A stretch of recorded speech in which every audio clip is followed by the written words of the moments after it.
তো ফারাক্কা বাঁধের মতো যদি আমাদের বাংলাদেশের তরফ থেকে আর একটা বাঁধ দেওয়া যায়, তো এই বিষয়ে কি বলছেন? আসলে আমার মনে হয় এটা এখন সময় উপযোগী একটা দাবি। স্যার, আমরা দেখতে পাচ্ছি যে পরিমাণ টাকা কালেকশন হচ্ছে, যদি ডক্টর ইউনূস সাহেব একবার বলে যে তোমরা একে একে সহযোগিতা করো, প্রবাসী ভাইরা কিন্তু ব্রিজ করার জন্য টাকা দিতে রাজি, তারা প্রস্তুত, তারা কিন্তু ইতিমধ্যে ঘোষণা করে দিয়েছে।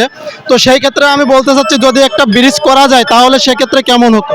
শুনেন, সম্মিলিত সহযোগিতায় এবং আমাদের দেশে আমরা বাদ করব, এবং এইটা বাংলাদেশের মানুষ এবং যুব সমাজ অলরেডি এটা প্রমাণ করেছে যে আসলে বাংলাদেশে আমরা বাদ করতে পারবো এবং এইটা বাদ হবে।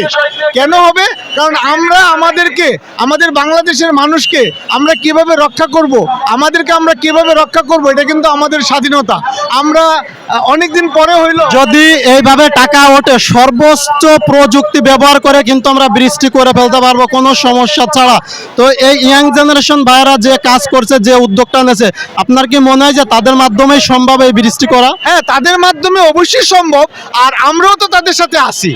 বিকজ এখন বাংলাদেশের মানুষ সবাই এখন এক হয়ে গেছে। হ্যাঁ, যে না, আমরা সবাই মিলে ইনশাল্লাহ যে কোনো বড় প্রজেক্ট হোক, ছোট প্রজেক্ট হোক, অনেক চ্যালেঞ্জিং ওয়ার্ক আমরা করতে পারবো। এইটা এই যুব সমাজ তারা প্রমাণ করে দিচ্ছে।